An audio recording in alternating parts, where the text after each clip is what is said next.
CG शिक्षा में मैं पुनः स्वागत करता हूं। मैं डी निषाद सर, जो मैं समय क्लास 10 सीजी बोर्ड का आप लोगों को फर्स्ट चैप्टर पढ़ा रहा था, एक्सरसाइज सेकेंड। ठीक है, तो चलिए उसी कड़ी में हम लोग आगे बढ़ते हैं, नेक्स्ट क्वेश्चन की तरफ आगे बढ़ते हैं। तो हमारा नेक्स्ट एक्सरसाइज है एक्सरसाइज थर्ड। ये आपका मोस्ट इम्पॉर्टेंट एक्सरसाइज है, एग्जाम में यहीं से आता है आपका, ये मोस्ट इम्पॉर्टेंट आपका एक्सरसाइज है। क्लियर? तो इसको अच्छे से देखते जाइएगा।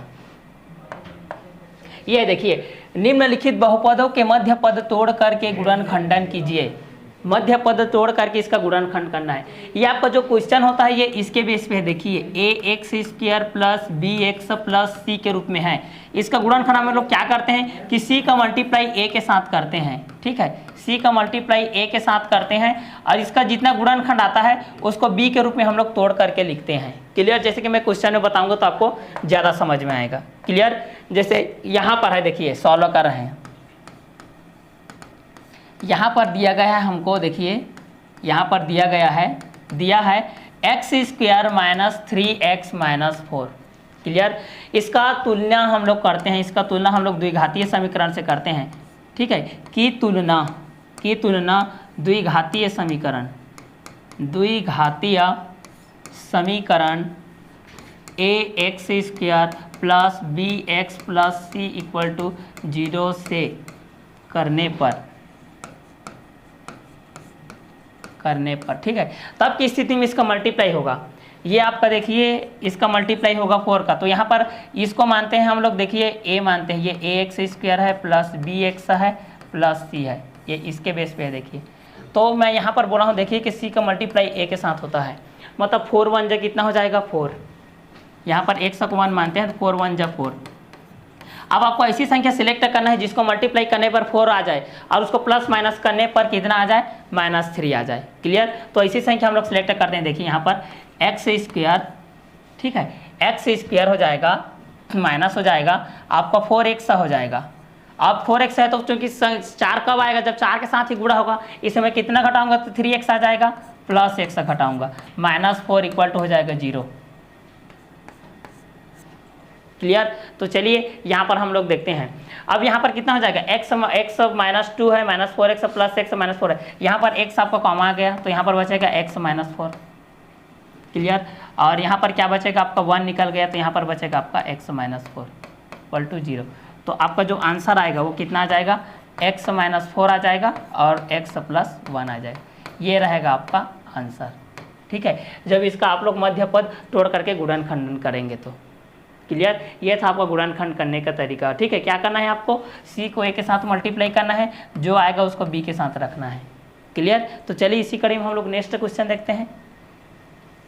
हमारा नेक्स्ट क्वेश्चन है x² plus 2x plus 1। Clear? तो चलिए इसी को हम लोग सॉल्व करते हैं। इसी के बेस पे दिया है x² प्लस 2x प्लस 1। इसको हम लोग px के रूप में मान सकते हो, मानोगे तो। ठीक है, तो चलिए यहाँ पर इसका गुणनखंड कर लेते हैं हम लोग। कितना आ जाएगा, x², ये है 1 का मल्टीप्लाई x के साथ होगा तो 1 1 जा 1 हो जाएगा, 1 1 जा 1। यहाँ पर ये है ना ax² plus bx plus c, तो यहाँ पर है आपका x² प्लस 2x प्लस 1। तो a का मल्टीप्लाई c के साथ होता है तो 1 का मल्टीप्लाई 1 के साथ हो गया तो 1 आ गया, और इसका जो गुणनखंड होता है वो b के पद के रूप में होता है। ठीक है, मतलब a प्लस c किसके रूप में होता है आपका, b के रूप में होता है। क्लियर? तो यहाँ पर हो जाएगा x² प्लस हो जाएगा आपका x प्लस 1। ठीक है, x को जोड़ोगे तो यहाँ पर आ जाएगा आपका 2x, x को मल्टीप्लाई करोगे 1 × 1 1 1 जा 1, ये c के बराबर के रूप में आया ना, b को मल्टीप्लाई करोगे ये c के बराबर के रूप में आपका आ जाएगा। चलिए यहाँ से इसको सॉल्व करते हैं। x यहाँ से कॉमन निकल गया, इसको 2 पद में बांट सकते हैं इस तरीके से, ये पहला हो गया, ये आपका सेकेंड वाला हो गया। ठीक है, यहाँ पर आप कोष्टक लगा सकते हैं, कोष्टक छोटा कोष्टक लगेगा। यहाँ से x कॉमन निकल गया तो यहाँ पर क्या बचेगा आपका x, यहाँ पर बचेगा आपका 1, प्लस यहाँ पर कुछ नहीं निकला मतलब 1 बचेगा, ये बचेगा आपका x + 1। तो आपका आंसर आ जाएगा x + 1 और x + 1, ये रहेगा आपका आंसर। क्लियर? यहाँ पर भाग x से निकालने का मतलब यही है कि उसको x से हम लोग डिवाइड करते हैं। क्लियर? तो ये हो गया हमारा सेकेंड क्वेश्चन का आंसर। क्लियर? तो ये था बहुपद को गुणनखंड करने का तरीका। चलिए नेक्स्ट क्वेश्चन हम लोग देखते हैं। नेक्स्ट क्वेश्चन हमारा x square plus X minus 12, ठीक है, ये हमारा थर्ड क्वेश्चन है। तो थर्ड क्वेश्चन को भी हम लोग इसी के बेस पे सॉल्व करते हैं। तो यहाँ पर हमारे पास दिया गया है, देखिए दिया है X square plus X minus 12, clear. ये भी आपका X square plus B X minus C के रूप में है, ये भी आपका इसी के रूप में है ना भाई, A X square plus B X plus C equal to 0, इसी के बेस पे है। आपको सी इंटू ए करना है, जितना आएगा उसको आपको बी के रूप में लिखना है, क्लियर। अब बी को जब आप मल्टीप्लाई करोगे तो भाई उसको ए और सी के पद के रूप में लिखना पड़ेगा। तो यहाँ पर कितना हो जाएगा, जब हम इसको मान लेते हैं कि ये पी एक्स इक्वल टू है X square plus X minus 12, तो ये हो जाएगा 12 1 जा 12। अब 12 1 जा 12, 12 1 जा 12, 12 आ गया। अब यहाँ पर आप कंडीशन लीजिए, 12 1 जा 12, हमको एक से लाना है तो 12 का गुणनखंडन कीजिए, 3 4 जा 12 होता है, दूसरा 4 3 जा 12 होता है, तीसरा 6 2 जा 12 होता है, और चौथा 2 6 जा 12 होता है, और पांचवा आपका होता है 12 1 जा 12 होता है, ठीक है। अब हमको एक लाना है, कितना लाना है भाई, एक लाना है। तो यहाँ पर मल्टीप्लाई कीजिए, 3 चौक 12, 4 के 12 आ गया, 4 में 3 घटाएंगे तो 1 आ जाएगा, ठीक है, मतलब ये फिटिंग हो जाएगा। ये भी हो जाएगा आपका 4 3 12, इसको लाएंगे 6 दूनी 12, 6 में 2 जोड़ेंगे तो 8 हो जाएगा, 6 में 2 घटाएंगे 4, मतलब ये नहीं आएगा, ये भी नहीं आएगा, ये भी नहीं आएगा, तो ये वाला पोर्शन आपका आएगा, क्लियर। तो इसको फिट कर लीजिए, एक्स स्क्वायर प्लस हो जाएगा 4x माइनस 3x माइनस 12, इतना आएगा। यहाँ पर माइनस 3x क्यों किया, क्योंकि 4 में मैं 3 घटाऊंगा तो हमारे पास x आएगा। तो अगर इन दोनों को आप लोग जोड़ोगे घटाओगे तो बीच वाला पद आना चाहिए, और इसका मल्टीप्लाई करोगे तो आपका c वाला पद आना चाहिए, क्लियर। तो यहाँ से हमारे पास आ गया x square plus 4x minus 3x minus 12। यहाँ से हम इसको दो पद में बांट देते हैं, x square plus 4x minus हो जाएगा 3x माइनस 12। चलिए अब यहाँ से x को हम लोग कॉमन निकाल लेते हैं, x यहाँ से मैं कॉमन निकाल लिया तो क्या बचेगा, x प्लस 4 बचेगा, माइनस 3 हो जाएगा, तो माइनस है तो ऑलरेडी यहाँ पर प्लस हो जाएगा, x प्लस ये 4 हो जाएगा, 3 चौक 12। तो यहाँ पर कितना आ जाएगा हमारा आंसर, x माइनस 3, और यहाँ पर आ जाएगा आपका x प्लस 4, ये रहेगा आपका आंसर। ये भी आपका बहुपद को गुणनखंडन करने का तरीका है, ठीक है। ये था हमारा क्वेश्चन नंबर 3। चलिए इसी कड़ी में हम लोग नेक्स्ट क्वेश्चन को देखते हैं। हमारा नेक्स्ट क्वेश्चन है X square minus 8x plus 15, ठीक है। ये क्वेश्चन आ रहा है, बार बार आ रहा है, ठीक है। इसको मैं बार बार बता रहा हूँ ताकि आप लोगों के माइंड में सेट हो जाए, इसलिए अच्छे से देखते रहिए ताकि आप लोगों को अच्छे से समझ में आए। चलिए तो यहाँ पर फिर से हमारे पास दिया गया है, उसको लिख लीजिए। यहाँ पर हमारे पास दिया है, देखिए क्या दिया है, यहाँ पर दिया है X square minus 8x plus 15, ठीक है। तो इसकी तुलना आपको किससे करनी है मैं बता दिया हूँ, आपकी तुलना करना है। देखिए इसकी तुलना आपका जो द्विघातीय समीकरण है, वर्ग समीकरण बोल, इसकी तुलना आपका जो वर्ग समीकरण है, इसकी तुलना आपका जो वर्ग समीकरण होता है या द्विघातीय समीकरण होता है, ठीक है, A X square plus B X plus C से करने पर, ठीक है, इसको तुलना से करने पर तो यहाँ पर आपको क्या करना है, इसको मान लेना है पी एक्स के रूप में। पी एक्स इक्वल टू हो जाएगा x square minus 8x plus 15, clear. अब यहाँ पर नॉर्मली आपको क्या करना है, ए का मल्टीप्लाई सी के साथ करना है। जैसे यहाँ पर है X square minus 8x plus 15 है, तो इसका मल्टीप्लाई इसके साथ करना है। चर राशि को एक मान लेते हैं, तो 1 मल्टीप्लाई 15 इक्वल टू कितना हो गया 15। हमको कितना लाना है, 8 लाना है। तो 15 का गुणनखंड कीजिए आप लोग। 15 कब आता है, 3 5 6 15 में आता है, 5 3 15 में आता है, 5 15 एकम 15 में आता है, ठीक है। हमको 8 लाना है, 5 में 3 जोड़ोगे तो 8 आ जाएगा, 5 में 3 जोड़ोगे तो 8 आ जाएगा, मतलब ये कॉन्सेप्ट हमारा आएगा, ये तो हमारा नहीं आएगा। तो चलिए इसी को हम लोग फिट करते हैं यहाँ पर, क्लियर। तो कितना हो जाएगा यहाँ पर एक्स स्क्वायर, चूँकि माइनस में है इसलिए माइनस हो जाएगा, माइनस 3x और माइनस 5x प्लस 15 हो जाएगा, ठीक है। माइनस 3x और माइनस 5x को जोड़ेंगे तो माइनस 8x आएगा, और माइनस माइनस का मल्टीप्लाई प्लस, और 3 5 जा जाएगा आपका 15। चलिए इसको दो तरीके से हम लोग बना लेते हैं, एक्स स्क्वायर माइनस 3x, ये पहला हो गया, माइनस ये सेकेंड हो जाएगा आपका 5x प्लस 15। यहाँ से x आपका कॉमन निकल गया, तो यहाँ पर बचेगा आपका x माइनस 3, ये माइनस है, यहाँ पर 5 आपका बाहर आ जाएगा, तो क्या बचेगा x माइनस ओपन हो जाएगा, तो ये माइनस हो जाएगा, x 5 3 15, ये 5 आपका बाहर आएगा, तो 5 3 15 हो जाएगा ये ना। तो यहाँ पर आपका क्या बचेगा, x माइनस 5 बचेगा और यहाँ पर बचेगा आपका x माइनस 3। ये रहेगा आपका आंसर। ये भी बहुपदों के गुणनखंड करने का तरीका है, ठीक है, उसी के बेस पे आया है, ठीक है। तो इसी तरीके से आपको लाइन टू लाइन लिखना है, लाइन टू लाइन जाना है। क्लियर? क्या करना है, पहले a को c के साथ मल्टीप्लाई कर लेना है, a को c के साथ मल्टीप्लाई करना है, फिर उसका गुणनखंडन करना है। गुणनखंडन में ऐसी संख्या को आपको सिलेक्ट करना है जिनका गुणनखंड करने पर वह c के बराबर आए और उसको जोड़ोगे घटाओगे तो वो b के बराबर के पद के रूप में आए, ठीक है। तो चलिए नेक्स्ट क्वेश्चन देखते हैं। हमारा नेक्स्ट क्वेश्चन है हमारा question number 5, T square minus 4t minus 21। Clear? तो हमारा क्वेश्चन क्या है भाई, T square minus 4t minus 21, ठीक है। तो यहाँ पर हमको दिया गया है, देख लीजिए, दिया है T square minus 4t minus 21। Clear?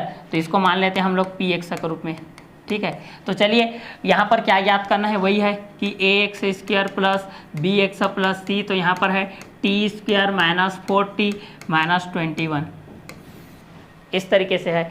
तो फिलहाल हमको क्या करना है, इस 21 का मल्टीप्लाई 1 के साथ होगा तो कितना हो जाएगा, 21 का मल्टीप्लाई 1 के साथ होगा तो 21, ठीक है। अब इसको आपको ऐसी संख्या से गुणन करना है जैसे कि 3 7 21 होता है, 7 3 21 होता है और 21 से कम 21 होता है, ठीक है। तो फिलहाल 21 में घटाएंगे तो 20 आएगा, 21 में 1 जोड़ेंगे तो 22 आएगा, ये तो नहीं बनेगा। हमको कितना आना है, -4 आना है। तो 7 3 21, 7 में 3 घटाएंगे तो आपका 4 आएगा, 7 3 21, मतलब ये वाला कॉन्सेप्ट लागू होगा। तो चलिए उसी के देखते हैं। बस यहाँ पर प्लस माइनस का ध्यान रखना है, यहाँ पर माइनस मिलाना है, मतलब बड़ी संख्या हमको क्या करना है, माइनस करना है। तो चलिए T square minus 7t plus 3t। अब यहाँ पर माइनस 3t मत कर देना, नहीं तो 10t आ जाएगा भाई। क्लियर? माइनस 21। इसको दो पद में हम लोग डिवाइड कर देते हैं, T square minus 7t plus ये हो जाएगा 3t माइनस 21। क्लियर? यहाँ से t को हम लोग कॉमन ले लिए तो यहाँ पर बचेगा t माइनस 7 प्लस यहाँ पर 3 को कॉमन ले लेंगे तो यहाँ पर बचेगा t माइनस 7, क्योंकि 3 सत्ते होता है आपका 21। चलिए अब इसको, ये दोनों हमेशा एक ही आएगा, इसको हमेशा याद रखिएगा, t प्लस 3 आएगा और t माइनस 7 आएगा, ये रहेगा आपका आंसर। ये दो कॉमा आपका राइट उसी के तरीके से आता है, इसको आप लोग गौर कीजिएगा। क्लियर? तो ये था हमारा 5th नंबर का क्वेश्चन। क्लियर? नेक्स्ट देखते हैं हम लोग, हमारा नेक्स्ट क्वेश्चन है क्वेश्चन नंबर 6। चलिए क्वेश्चन नंबर 6 को हम लोग देखते हैं, 156 है, ये इसी के बेस पे है। क्लियर? तो इसके बेस पे है तो आप इसको इसी के तरीके से आप लोग बना सकते हो, ठीक है। तो क्वेश्चन नंबर 6 को आप लोग SW के रूप में कीजिएगा, ठीक है। अगर क्वेश्चन नहीं बनता है तो कमेंट्स कीजिएगा, हम इसके लिए अलग से वीडियो प्रोवाइड कर देंगे। क्लियर? ये आपका क्वेश्चन नंबर 7 है। चलिए क्वेश्चन नंबर 7 है, इसको मैं अच्छे से डिस्क्राइब कर देता हूँ। ये है क्वेश्चन नंबर 7। यहाँ पर आपको दिया गया है 7x square 7x square minus 2x minus 5। तो यहाँ पर दे दिया गया है 7x square minus 2x minus 5। Clear? तो यहाँ पर इसको मान लेते हैं भाई P X equal to 7x square minus 2x minus 5। तो यहाँ पर भी इसका तुलना कर देंगे हम लोग ax square plus bx plus c के साथ, मतलब यहाँ पर क्या है 7x square minus 2x minus 5, ये है। तो a का मल्टीप्लाई किसके साथ होता है भाई, c के साथ, तो इसका मल्टीप्लाई कर दीजिए 5 गुड़ी 7, 7 5 6 35, हमको लाना कितना है 2, ठीक है। तो 7 में 5 जाएगा तो 2 आ जाएगा, ठीक है। तो मतलब यही लागू हो जाएगा पहला ही, ठीक है। तो यहाँ पर हो जाएगा आपका पी एक्स इक्वल टू है तो 7x square minus 2x minus 5। तो यहाँ पर कितना आ जाएगा 7x स्क्वायर माइनस 2 है, मतलब माइनस 7x हो जाएगा प्लस 5x हो जाएगा माइनस 5 हो जाएगा। क्लियर? इसको दो पद में, दो कॉमन के रूप में, दो व्यंजक के रूप में कर लीजिए। तो यहाँ पर हो जाएगा 7x square minus 7x plus ये हो जाएगा आपका 5x माइनस 5। क्लियर?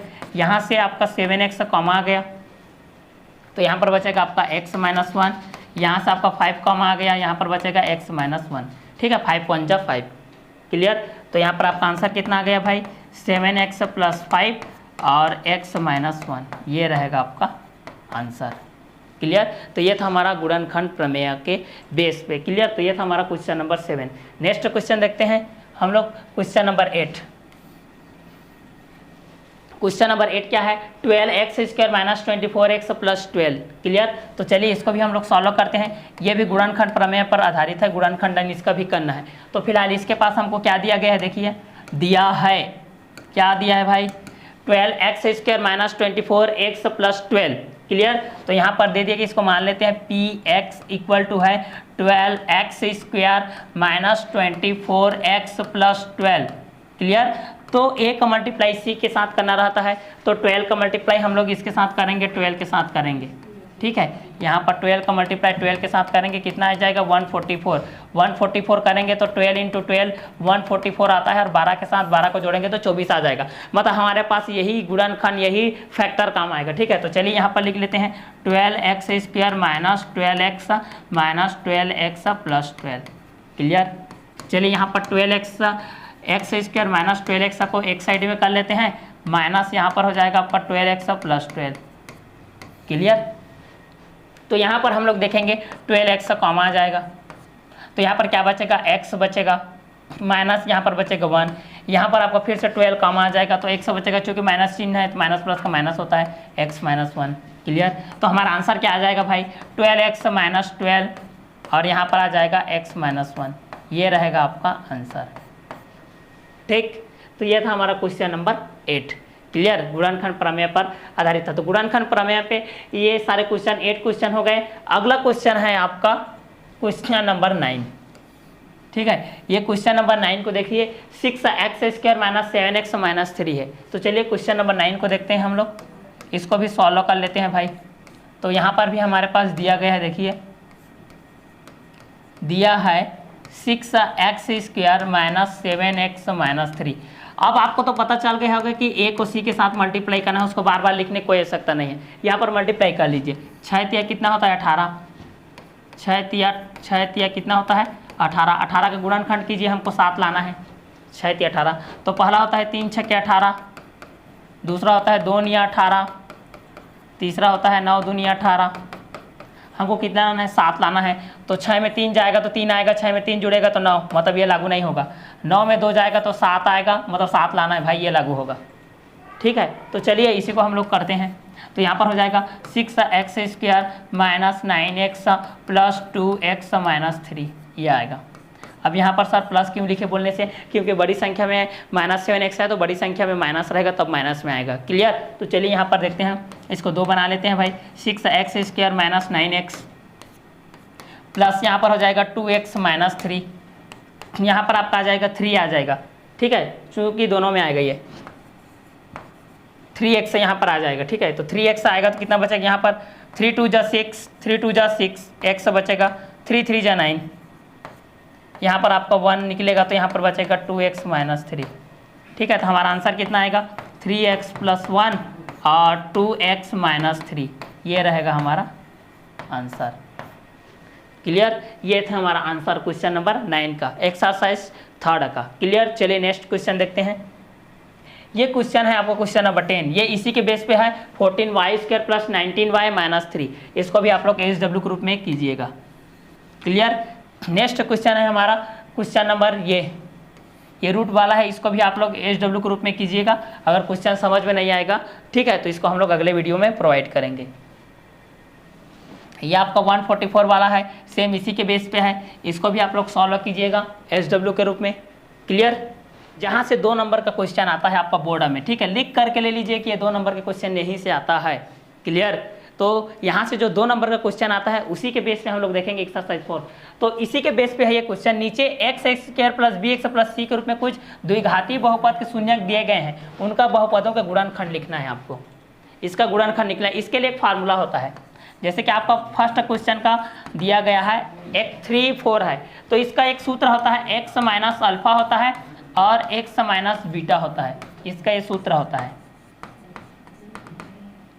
तो पहला वाला आपका अल्फा का मान होता है, दूसरा वाला आपका बीटा का मान। पहला वाला आपका अल्फा का मान होता है, दूसरा वाला आपका बीटा का वैल्यू होता है। तो इसी के बेस पे पहला क्वेश्चन को हम लोग सॉल्व करेंगे। यहाँ पर दिया गया है 3 और 4, ठीक है, तो यहाँ पर लिखोगे सॉल्व में दिया है अल्फा का वैल्यू है आपका 3 और बीटा का वैल्यू कितना है आपका 4। तो यहाँ पर लिखोगे तो कितना हो जाएगा गुणनखंड x माइनस 3 हो जाएगा और यहाँ पर हो जाएगा x माइनस 4, ये रहेगा आपका आंसर। नॉर्मली सिंपल क्वेश्चन देख लीजिए, अब इस तरीके से इसको सॉल्व कर सकते हो। उसी के बेस पे हम लोग -2 -3 का देखते हैं। ठीक है। -2 और -3 का देखते हैं। चलिए इसके लिए हम लोग सेकेंड क्वेश्चन हमारा जो है वो है आपका -2 है और -3 है, ठीक है। तो इसको हम लोग सॉल्व करते हैं। तो यहाँ पर हमको दिया गया है, देखिए दिया है अल्फ़ा का वैल्यू दिया है -2 और बीटा का वैल्यू दिया है आपका -3, ठीक है। तो चूँकि हमारा जो फार्मूला होता है वो क्या होता है, x माइनस अल्फ़ा और ये होता है x माइनस बीटा, ठीक है। यहाँ पर जो गुणनखंडन का आपका जो फार्मूला होता है इसी के बेस पे वो x माइनस अल्फ़ा और x माइनस क्या होता है बीटा। तो यहाँ पर हो जाएगा x माइनस अल्फ़ा, माइनस का वैल्यू है -2, तो इसको बड़ा कोष्ठक ले लीजिए -2, ये हो जाएगा x माइनस बीटा, तो यहाँ पर है -3 ले लीजिए। तो यहाँ पर कितना हो जाएगा, x माइनस माइनस का प्लस हो जाएगा तो x प्लस 2 हो जाएगा और x प्लस 3 हो जाएगा। ये भी रहेगा आपका आंसर। मतलब यहाँ पर देख लीजिए, अगर ये वाला पद आपका माइनस में दिया है तो आपका आंसर प्लस में आएगा और प्लस में दिया रहेगा तो माइनस में आ जाएगा। शॉर्ट ट्रिक, जैसे आपके पास दिया गया है 1 और 1 दिया है तो आपका आंसर आ जाएगा x माइनस 1 x माइनस 1। आपको इसी को दिया है -1 तो ये हो जाएगा x प्लस 1 और x प्लस 1। अगर प्लस में दिया है तो माइनस आएगा, माइनस में दिया है तो प्लस में आएगा, ठीक है। तो चलिए हम लोग नेक्स्ट क्वेश्चन देखते हैं। नेक्स्ट क्वेश्चन हमारा थर्ड क्वेश्चन ये है, फोर्थ नंबर ये है, ठीक है, 15 और 17। तो थर्ड नंबर को हम लोग देखते हैं, ठीक है। 1/2 है और ये भी 1/2 है, मतलब अल्फा का वैल्यू 1/2 और बीटा का भी वैल्यू कितना है आपका 1/2। तो इसको सॉल्व करते हैं। चलिए ये होता है, इसका भी होता है x माइनस अल्फ़ा और क्या होता है x माइनस बीटा। तो कितना हो जाएगा x माइनस 1/2 और इसका भी हो जाएगा x माइनस 1/2। ये रहेगा आपका आंसर। सिंपल है, 2 नंबर का क्वेश्चन आता है, ठीक है, इसलिए सिंपल ही रहता है। उसी प्रकार इसका आप लोग कर सकते हो, इसको आप लोग SW ग्रुप में कीजिएगा, सिंपल है। नहीं बनेगा तो फिर बताइएगा, कमेंट्स कीजिएगा, उसके लिए हम लोग अलग से वीडियो प्रोवाइड कर देंगे। चलिए नेक्स्ट क्वेश्चन देखते हैं। आपका ये है -18 और 12 है, ठीक है। तो चलिए इसको भी सॉल्व कर लेते हैं। 5th नंबर को दिया गया है हमारे पास, यहाँ पर दिया है अल्फ़ा का वैल्यू दिया है -18 और बीटा का वैल्यू दिया है आपका 12, ठीक है। तो चूँकि हमारा जो फार्मूला होता है वो क्या होता है x माइनस अल्फ़ा और क्या होता है x माइनस बीटा। तो क्या हो जाएगा, x माइनस अल्फ़ा है तो ऑलरेडी पहले से माइनस है, माइनस माइनस का प्लस हो जाएगा तो ये 18 हो जाएगा। ये x माइनस बीटा है तो मतलब x माइनस 12 हो जाएगा। ये रहेगा आपका आंसर। क्लियर। तो ये था हमारा 5th नंबर का क्वेश्चन। तो नॉर्मली इस तरीके से आप लोग बाकी क्वेश्चन को भी सॉल्व कर सकते हैं। चलिए आगे बढ़ते हैं। इसके बाद है आपका निम्नलिखित बहुपदों के शून्यकों का योगफल एवं गुणनफल ज्ञात कीजिए। ये मोस्ट इंपॉर्टेंट है। क्लियर। यहाँ से भी ये 2 नंबर का आता है, ठीक है, ये मोस्ट इंपॉर्टेंट है। क्लियर। तो योगफल एवं गुणनफल ज्ञात कीजिए, इसके लिए सूत्र होता है, ठीक है, योगफल का सूत्र होता है, योगफल का सूत्र होता है -b/a और गुणनफल का सूत्र होता है c/a। गुणनफल का सूत्र होता है c/a। ये आपका सूत्र है, ठीक है। तो चलिए इसी के बेस पे हम लोग इस क्वेश्चन को सॉल्व करते हैं। पहला दे दिया गया है x² plus 10x plus 24। Clear. तो चलिए इसी क्वेश्चन को हम लोग सॉल्व करते हैं।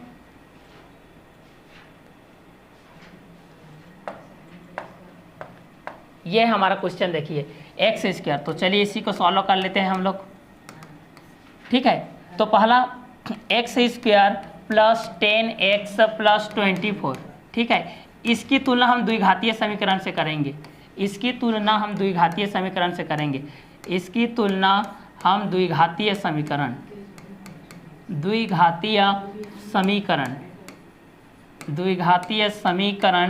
ax² plus bx plus c से करने पर, ठीक है, इसके करने पर। तो a का वैल्यू कितना आ जाएगा 1, b का वैल्यू कितना आ जाएगा भाई 10 और c का वैल्यू कितना आ जाएगा आपका 24। ये आपका a का वैल्यू है, ये आपका b का वैल्यू है, ये आपका c का वैल्यू है। क्लियर। तो चलिए मान रखते हैं योगफल, ठीक है। तो यहाँ पर इसको लिखोगे मूलों का योगफल, मूलों का योगफल। तो मूलों का योगफल होता है -b/a। b का वैल्यू कितना है माइनस, तो -10 हो जाएगा। a का वैल्यू कितना है 1, तो आपका आ जाएगा आंसर -10, क्योंकि -10/1 इक्वल टू होता है -10। चलिए दूसरा क्या है, मूलों का गुणनफल। तो ये हो जाएगा आपका मूलों का गुणनफल, मूलों का गुणनफल। तो इसका फार्मूला होता है आपका C/A। तो C का वैल्यू है आपका 24, A का वैल्यू है 1, तो यहाँ पर आ जाएगा आपका 24। ये रहेगा आपका आंसर। तो योगफल का सूत्र होता है -B/A, योगफल का सूत्र होता है -B/A और गुणनफल का सूत्र होता है C/A। तो इस दोनों फार्मूला को याद रखिए ताकि आपका क्वेश्चन बन जाएगा। ठीक है, तो चलिए हम लोग नेक्स्ट क्वेश्चन की तरफ आगे बढ़ते हैं। नेक्स्ट क्वेश्चन है हमारा ये 2x² - 7x - 9, 2x² - 7x - 9। चलिए तो इसको हम लोग सॉल्व कर लेते हैं। ठीक है, तो यहाँ पर दिया गया है, देखिए दिया है 2x² - 7x - 9। ठीक है, तो इसकी तुलना भी हम लोग द्विघातीय समीकरण से करेंगे। ठीक है, इसकी तुलना भी हम लोग द्विघातीय समीकरण से करेंगे। इसकी तुलना द्विघातीय समीकरण, इसकी तुलना द्विघातीय समीकरण ax² + bx + c से करने पर यहाँ पर इसके इक्वल टू 0 भी होता है ना, इसको मेंशन कर लीजिएगा। क्लियर। तो a का वैल्यू कितना आ जाएगा 2, b का वैल्यू कितना आ जाएगा -7 है तो -7, c का वैल्यू भी कितना आ जाएगा -9। ठीक है, प्लस माइनस के यहाँ पर क्लियर कीजिएगा, उसको ध्यान दीजिएगा। चलिए तो यहाँ पर होता है मूलों का योगफल। पहला हमको क्या याद करना है, मूलों का योगफल। तो पहला आ जाएगा आपका मूलों का योगफल। तो मूलों का योगफल का सूत्र होता है -B/A। ठीक है, तो माइनस हो जाएगा, b का वैल्यू ऑलरेडी 7 है तो -7 हो जाएगा, a का वैल्यू है 2 तो माइनस माइनस का प्लस हो जाएगा, तो कितना आ जाएगा आपका आंसर 7/2, क्योंकि माइनस माइनस का होता है आपका प्लस। अगला क्या है, मूलों का गुणनफल। मूलों का गुणनफल, तो इसको लिख लीजिए मूलों का गुणनफल। मूलों का गुणनफल बराबर C/A होता है। c का वैल्यू कितना है -9 है और a का वैल्यू है 2 तो -9/2, ये रहेगा आपका आंसर। ठीक है, तो मूलों का योगफल का सूत्र होता है -B/A और मूलों का गुणनफल का सूत्र होता है C/A। ये था हमारा सेकेंड नंबर का क्वेश्चन। चलिए नेक्स्ट क्वेश्चन देखते हैं हम लोग, क्वेश्चन नंबर 3। ये मोस्ट इंपॉर्टेंट क्वेश्चन है, ये क्वेश्चन नंबर 3 को अक्सर पूछा जाता है। ठीक है, तो क्वेश्चन नंबर 3 है हमारा x² + 11x + 30। क्लियर। तो यहाँ पर हमको दिया गया है, देखिए दिया है x² + 11x + 30। इसकी भी तुलना हम लोग वर्ग समीकरण जो द्विघातीय समीकरण है ax² + bx + c से तुलना करेंगे। तुलना करने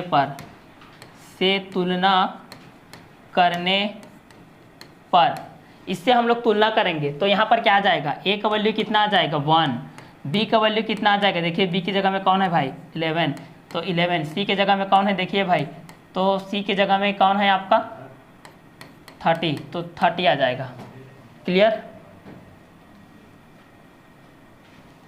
चलिए तो यहाँ पर है हमारा a का वैल्यू 1 है और b का वैल्यू 11 है और c का वैल्यू कितना है 30 है। तो पहला क्या है हमारा, मूलों का योगफल। ठीक है, मूलों का योगफल, यहाँ पर आपका आ जाएगा मूलों का योगफल। क्लियर। तो मूलों का योगफल यहाँ पर आ जाएगा, तो मूलों का योगफल होता है आपका -B/A। b का वैल्यू कितना है 11 तो -11/1 हो जाएगा इक्वल टू -11 आपका आंसर। ठीक, इसके बाद है आपका मूलों का योगफल, तो मूलों का गुणनफल। तो मूलों का गुणनफल का सूत्र होता है आपका C/A। तो c का वैल्यू है यहाँ पर देखिए 30 तो 30 बाय हो जाएगा, a का वैल्यू है 1 तो 30/1 मतलब 30, ये रहेगा आपका आंसर। तो मूलों का योगफल का सूत्र होता है -B/A, मूलों का गुणनफल का सूत्र होता है C/A। ये दोनों फार्मूला को याद रखिए, आपका पूरा क्वेश्चन सॉल्व है ये एक्सरसाइज। क्लियर। चलिए इसी कड़ी में हम लोग नेक्स्ट क्वेश्चन की तरफ आगे बढ़ते हैं। नेक्स्ट क्वेश्चन हमारा क्वेश्चन नंबर 4। चलिए क्वेश्चन नंबर 4 को हम लोग देखते हैं। क्वेश्चन नंबर 4 है आपका, देख लीजिए इस तरीके से है क्वेश्चन नंबर 4 आपका। क्वेश्चन नंबर 4 है -5x² + 3x + 4। क्लियर। तो चलिए इसी को हम लोग सॉल्व करते हैं। इसको हम लोग सॉल्व करेंगे तो पहला दिया हुआ है, देखिए पहला दिया है -5x² + 3x + 4। क्लियर। इसकी तुलना हम लोग करेंगे, ठीक है, इसकी तुलना करेंगे हम लोग, किसकी तुलना करेंगे भाई, -5x² + 3x + 4 की तुलना। इसकी तुलना हम लोग करेंगे द्विघातीय समीकरण से, इसकी तुलना हम लोग करेंगे द्विघातीय समीकरण, जो अभी पहले क्वेश्चन से मैं बताते आ रहा हूँ। द्विघातीय समीकरण आपका क्या होता है, द्विघातीय समीकरण आपका होता है ax² + bx + c = 0 से करने पर, ठीक है। इससे हम लोग इसकी तुलना करेंगे, तभी हमको a b c का वैल्यू प्राप्त होगा, ठीक है। तो यहाँ पर a का वैल्यू क्या हो जाएगा, देखिए a की जगह में कौन है भाई -5, तो -5 हो जाएगा। b के जगह में कौन है, तो b के जगह में आपका क्या है, आपका 3 है, ठीक है, तो यहाँ पर 3 आ जाएगा। c के जगह में कौन है, आपका 4 है, तो यहाँ पर आ जाएगा आपका 4। अब हमारा जो फार्मूला होता है, जब भी फार्मूला लिखेंगे तो चूंकि का प्रयोग करेंगे आप लोग। तो चूंकि मूलों का गुणनफल और मूलों का योगफल, तो पहला हमको मूलों का योगफल निकालना है, तो पहला हो जाएगा हमारा मूलों का योगफल बराबर होता है आपका -b/a। तो b का वैल्यू है आपका 3 यहाँ पर, तो -3/a, -5 है, माइनस माइनस कट जाएगा, यहाँ से माइनस माइनस कट जाएगा 3/5, तो मूलों का योगफल आ जाएगा आपका 3/5। इसके बाद है भाई आप लोगों का, चूंकि मूलों का गुणनफल, किसका गुणनफल, मूलों का गुणनफल, तो यहाँ पर हो जाएगा मूलों का गुणनफल बराबर होता है आपका c/a। तो c/a कर लीजिए, c का वैल्यू है यहाँ पर कितना है भाई, c का वैल्यू है आपका 4, a का वैल्यू है -5, तो इसका आ जाएगा 4/-5, ये रहेगा आपका आंसर। क्लियर, ये था हमारा 4th नंबर क्वेश्चन। चलिए नेक्स्ट क्वेश्चन की तरफ हम लोग आगे बढ़ते हैं। ये हमारे इस एक्सरसाइज का और इस चैप्टर का लास्ट क्वेश्चन है।